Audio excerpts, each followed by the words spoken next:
Hi, welcome to my channel. This is my first video with my voice, so voice reveal. I would say this is my first ever video, but there are like 2 other videos which are very bad animations that I only keep because the lip syncing is very good. Still proud of that. I've been wanting to make a video for a while, even though I have no microphone, which is why the audio quality is so bad. However, I had no ideas to how to break the ice, so to speak. So I thought the best way to do so would be to, in one way or another, introduce myself by making and talking about my process of making a persona. Personas. My worst nightmare. I know everyone really loves making them and drawing them and making them interact with other people's personas, but I just never managed to make a single one that was good enough. I've had like 4 or 5, which I will not show on screen for your own sake and my sanity, but I always wanted to make one because I always felt left out. Recently, however, I suddenly felt the urge to create one, and I managed to successfully make it without wanting to end my life. So I guess this video is me talking about my process, but also giving some tips on how you can also make a persona yourself. So I guess let's get started. So I watched some YouTube videos, which I'm sure editor me will show on screen because I already forgot the names of the creators. But basically the main idea I was getting from these videos was that I was gonna get the main characteristics that people notice when they see me first. Like my glasses, my curly hair, and the dark circles under my eyes, which is what I asked my friends and is what they said they noticed first when they saw pictures of my face, and combine that with something I found fun and that represented my identity. And something you should know about me is that I love chimeras, and I love making chimeras and creating them. And also, I am from Brazil, so I decided to combine these 2 things that I love and make my persona a chimera of animals that are from Brazil along with a human. The animals I picked were the coral snake and the maned wolf, 2 really cool animals that I will rant about later for the animal nerds, but they are both native to South America.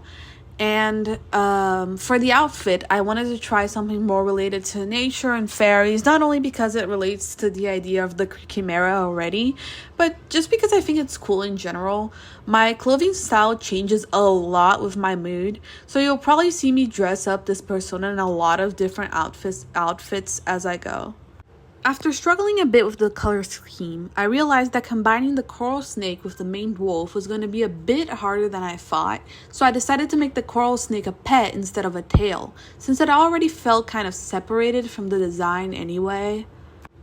I changed the outfit around a bit, making the feet and tail related to maned wolves, and made the coral snake a belt. It's not dead, don't worry, it just likes to hang around there.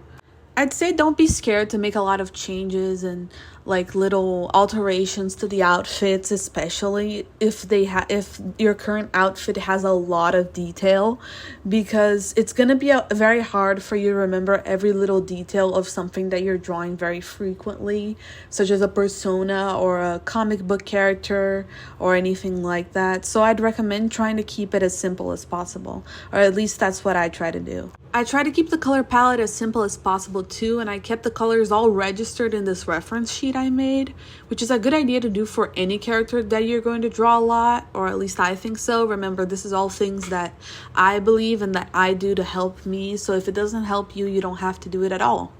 The persona's name and my name is Sol, which means sun in Portuguese. The coral snake is named Zé, which is just a generic name in Brazil. One really interesting thing about coral snakes is that there are technically 2 types, the real coral snakes and the fake ones.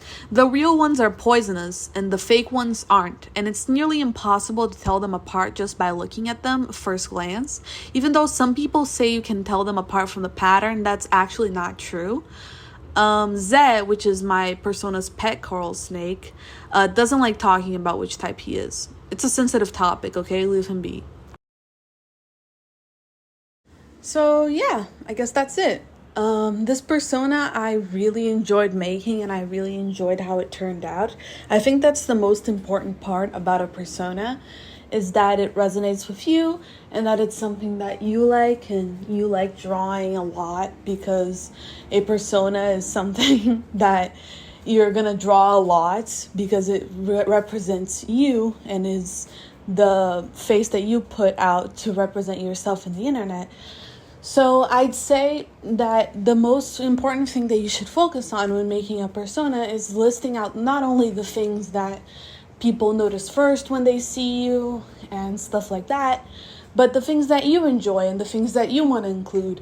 And then when you have a list of all of those things, then you can narrow it down. This video was very fun to make, and I hope to make more of them in the future, despite the fact that the audio quality will probably be bad for a very long time. I hope that you guys enjoyed. Let me know if you'd like to see other types of videos or videos like this in the future. I have a TikTok, a Tumblr, and an Instagram that I don't really use anymore. I'll probably put the on screen, but it's Soul Silly Creations for all of them. Yeah, thank you for watching. I hope to see you around.